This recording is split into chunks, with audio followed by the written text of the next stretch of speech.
The Miser in the Bush.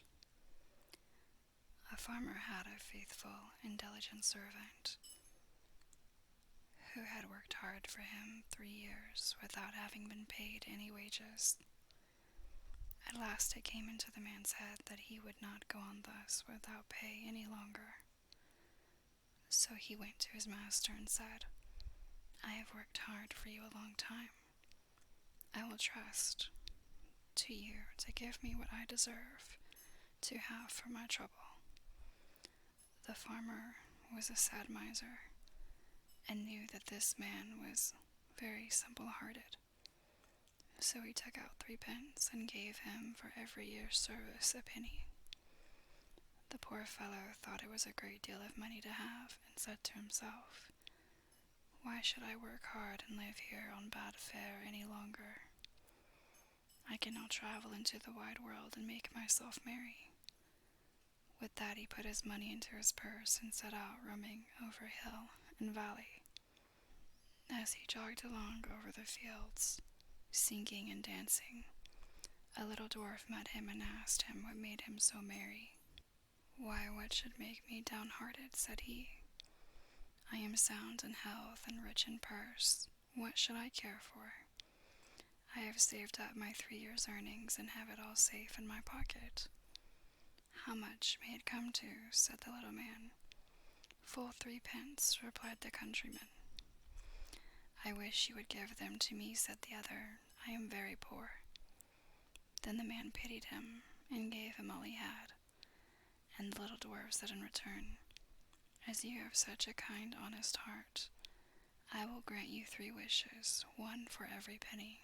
So choose whatever you like." Then the countryman rejoiced at his good luck and said, "I like many things better than money. First, I will have a bow that will bring down everything I shoot at. Secondly, a fiddle that will set everyone dancing that hears me play upon it.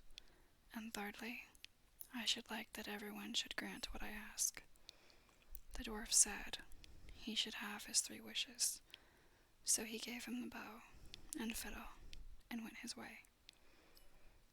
Our honest friend journeyed on his way too, and if he was merry before, he was now 10 times more so. He had not gone far before he met an old miser. Close by them stood a tree, and on the topmost twig sat a thrush, singing away most joyfully. "Oh, what a pretty bird," said the miser. "I would give a great deal of money to have such a one." "If that's all," said the countryman, "I will soon bring it down." Then he took up his bow, and down fell the thrush into the bushes at the foot of the tree. The miser crept into the bush to find it, but directly he had got into the middle, his companion took up his fiddle and played away, and the miser began to dance and spring about, capering higher and higher in the air. The thorns soon began to tear his clothes, till they all hung in rags about him, and he himself was all scratched and wounded, so that the blood ran down. "Oh, for heaven's sake," cried the miser, "Master, master, pray let the fiddle alone. What have I done to deserve this?" "Thou hast shaved many a poor soul close enough," said the other. "Thou art only meeting thy reward." So he played up another tune. Then the miser began to beg and promise, and offered money for his liberty.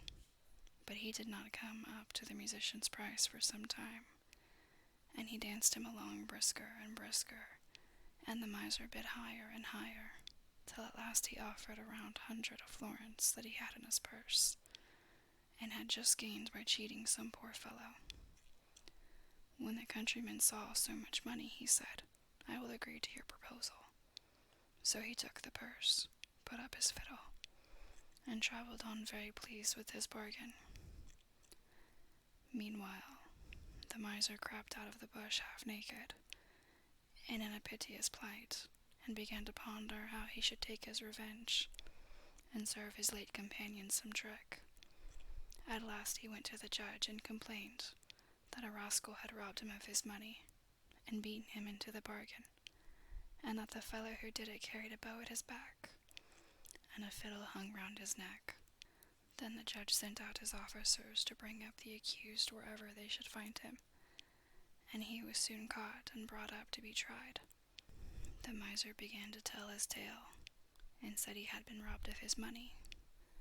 "No, you gave it to me for playing a tune to you," said the countryman. But the judge told him that was not likely, and cut the matter short by ordering him off to the gallows. So away he was taken, but as he stood on the steps he said, "My lord judge, grant me one last request." "Anything but thy life," replied the other. "No," said he, "I do not ask my life, only to let me play upon my fiddle for the last time." The miser cried out, "Oh no, no, for heaven's sake, don't listen to him, don't listen to him." But the judge said, "It is only this once, he will soon have done." The fact was, he could not refuse the request, on account of the dwarf's third gift. Then the miser said, bind me fast, for pity's sake." But the countryman seized his fiddle, and struck up a tune, and at the first note judge, clerks, and jailer were in motion. All began capering, and no one could hold the miser. At the second note the hangman let his prisoner go and danced also, and by the time he had played the first bar of the tune all were dancing together, judge, court, and miser, and all the people who had followed to look on. At first the thing was merry and pleasant enough, but when it had gone on a while and there seemed to be no end of playing or dancing, they began to cry out and beg him to leave off. But he stopped not a whit the more for their entreaties, till the judge not only gave him his life, but promised to return him the 100 florins. Then he called to the miser and said, "Tell us now, you vagabond, where you got that gold, or I shall play on for your amusement only." "I stole it," said the miser, in the presence of all the people. "I acknowledge that I stole it, and that you earned it fairly." Then the countryman stopped his fiddle, and left the miser to take his place at the gallows.